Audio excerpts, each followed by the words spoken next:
In today's video, I'll show you how to enable Cloudflare CDN so your website can load faster and deliver content more efficiently to visitors around the world.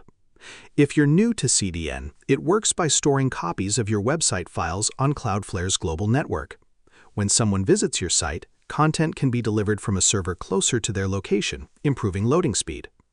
First, sign in to your Cloudflare account and open the dashboard. Select the website where you want to enable the CDN. Next, make sure your domain is connected correctly to Cloudflare.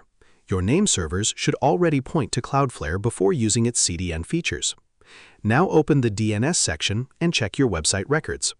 Make sure the records you want to accelerate are using Cloudflare's proxy service.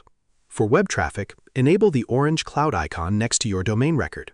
This allows requests to pass through Cloudflare's network instead of connecting directly to your server. After enabling the proxy, open the caching section and review your cache settings. These options control how Cloudflare stores and delivers your website content.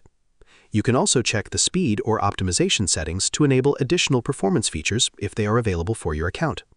Once everything is configured, visit your website and test the loading speed. You should notice that static content like images, scripts, and style sheets are delivered through Cloudflare CDN.